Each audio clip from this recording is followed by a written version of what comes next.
has to do, man or woman, but I think you're right. Men in the past have been conditioned to associate more of their worth to what they do, and women have over time more to their relationships. And I think it may even go beyond conditioning. The biochemistry is obviously very different.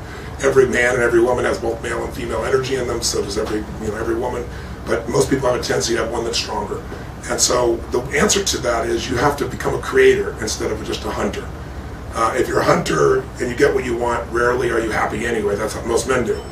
And what I think you have to do instead is attract what you want. And the way you attract what you want is not just thinking positively or thinking good thoughts.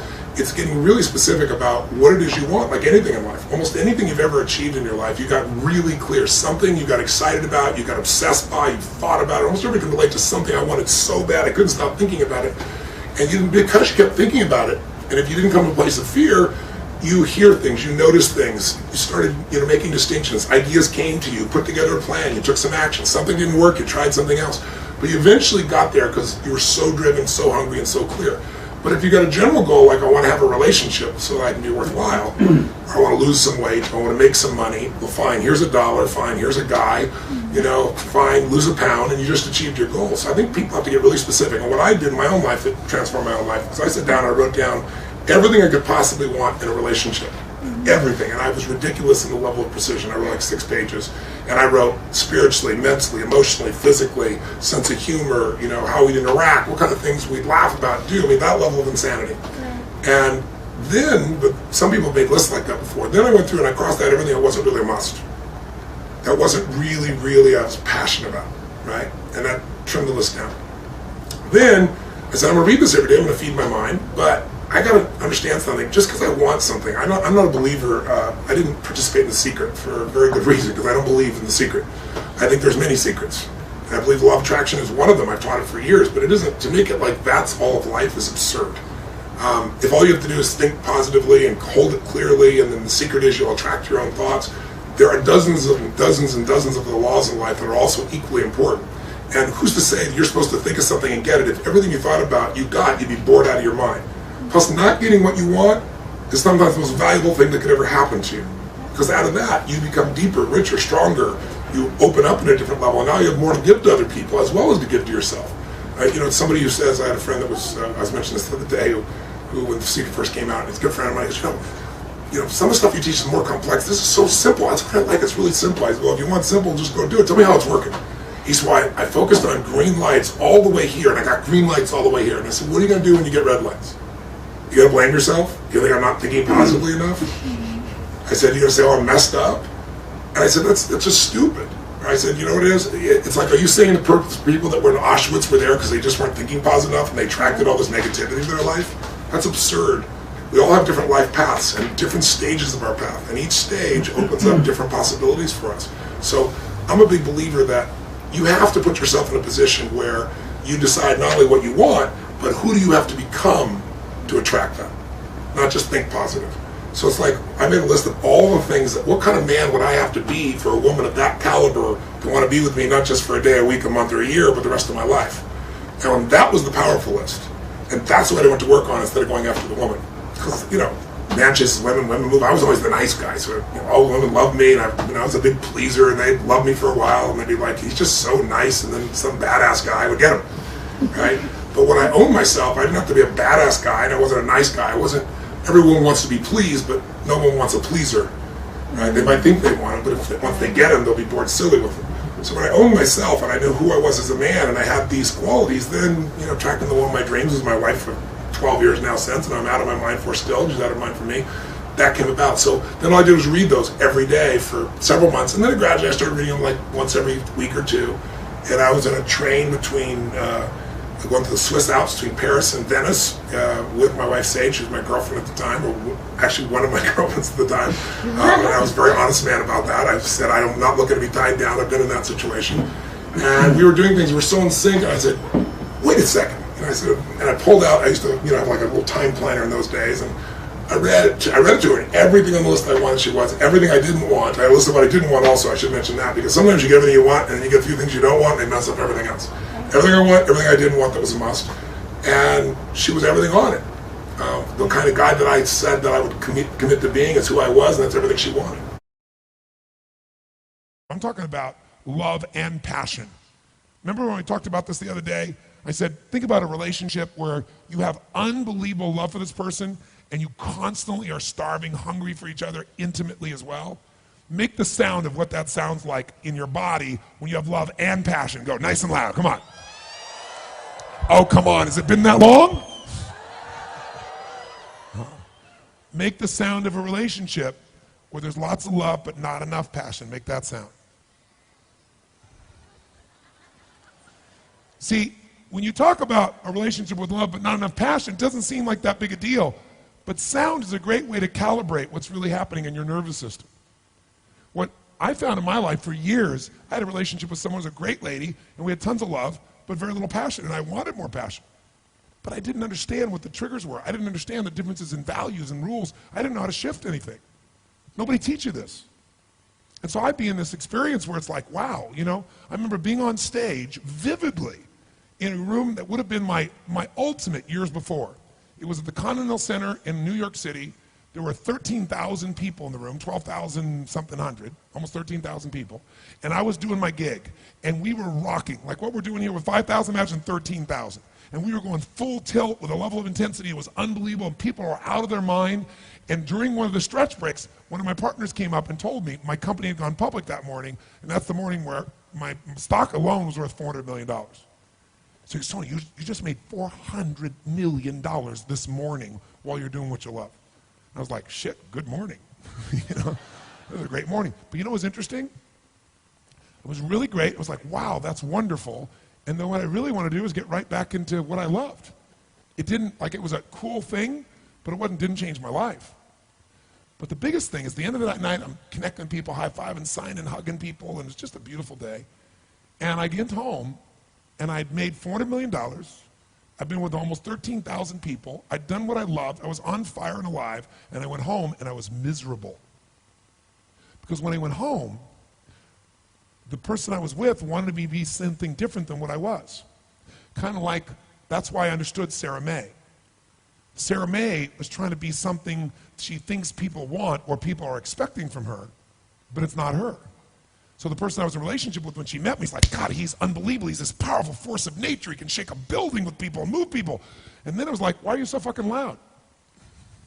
I was like, loud? This is me. Right? And so what I learned to do was be something different that I really wasn't. And so when you're being something you're not, you're miserable. Who knows what I'm talking about here? Say I.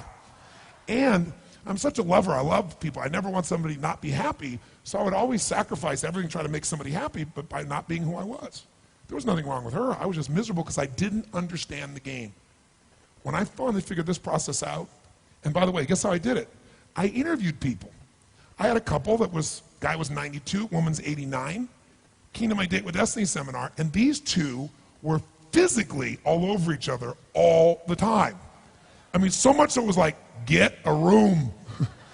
I mean, this is hard to watch, right? And everybody in the whole seminar noticed it, so I finally brought them on stage and interviewed them.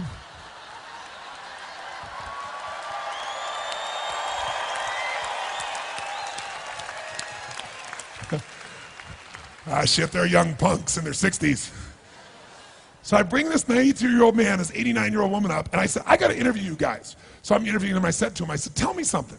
I said, you two seem to not just love each other, you love each other.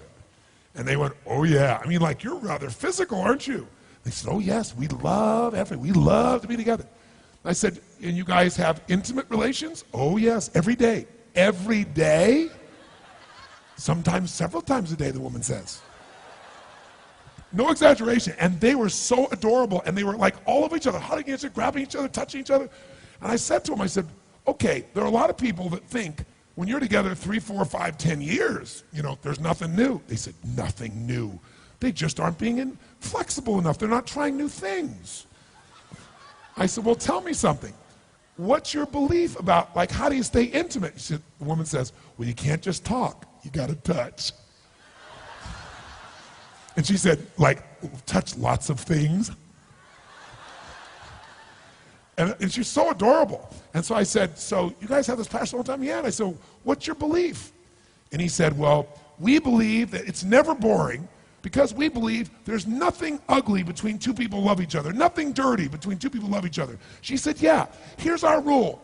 We try anything once, and if we like it, we do it again. So I spent 5 years interviewing people who've been together 20, 30, 40, 50 years, and they don't just have love, they have passion.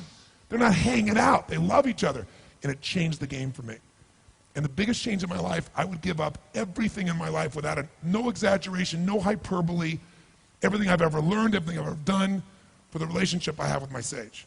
She has been the great, I'd die for this woman, no exaggeration, but I couldn't have gotten to that place if I hadn't been through all those other places first. And the gift that I've got in that area is a gift you deserve.